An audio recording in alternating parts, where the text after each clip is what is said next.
So, as I finish my campaign in the medieval to Total War, I'm now going to show you one special about England in the medieval ages. So, England in the Middle Ages concerns the history of the England during the medieval period. From the end of the 5th century through the start of the early period in 1485, when England emerged from the collapse of the Roman Empire. The economy was at tatters and many of the towns abandoned. After several centuries of Germanic immigration, new identities and cultures began to emerge, developing into a predatory kingdom that competed for power. A rich artistic culture flourished under the Anglo-Saxon, producing epic poems such as Beowulf and sophisticated metalwork. The Anglo-Saxons converted to Christianity in 7th century, something about it, and a network of monasteries and convents were built across England. In the 8th and 9th century, England faced fierce Viking attacks, and the fighting lasted for many decades. Establishing Wessex as the most powerful kingdom and promoting the growth of the English identity, despite repeated crises of succession and Danish seizure of power at the start of 11th century. By the 1060s, England was a powerful, centralized state with a strong military and successful economy. The Roman invasion of England and 1066 led to defeat and replacement of the Anglo-Saxon elite with Norman and French nobles and their supporters. William the Conqueror and his successors took over the existing state system, repressing local revolts and controlling the population through a network of castles.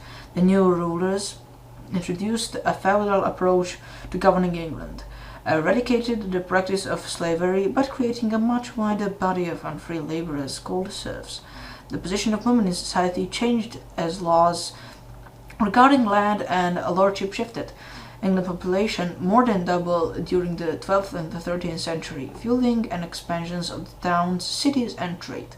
Helped by warmer temperatures across northern Europe, a new wave of monasteries and friaries were established, while ecclesiastical reforms led to the tension between successive kings and archbishops. Despite developments in England's governance and legal system, in fighting between the Anglo-Norman elite resulted in multiple civil wars and the loss of Normandy.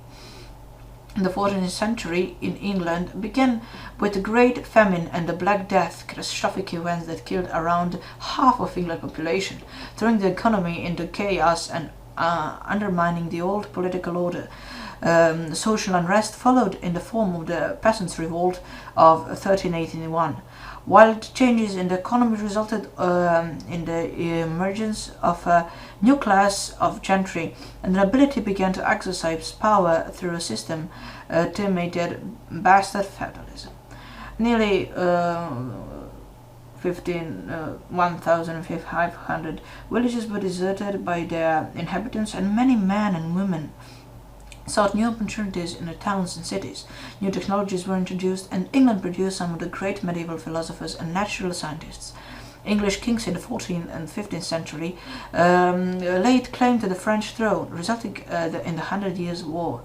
At the times, England enjoyed huge military success, with the economy buoyed by profits from the international wool and cloth trade. By the 1450s, the country was in crisis, facing military failure in France and ongoing recessions. More social unrest broke out, followed by the Wars of the Roses, fought between rival factions in the English nobility. Henry VII's victory in 1485 typically marks the end of the Middle Ages in England and the start of the early modern period. So I hope you enjoyed this special, and thanks for watching. See my other videos. So thanks for watching. Bye.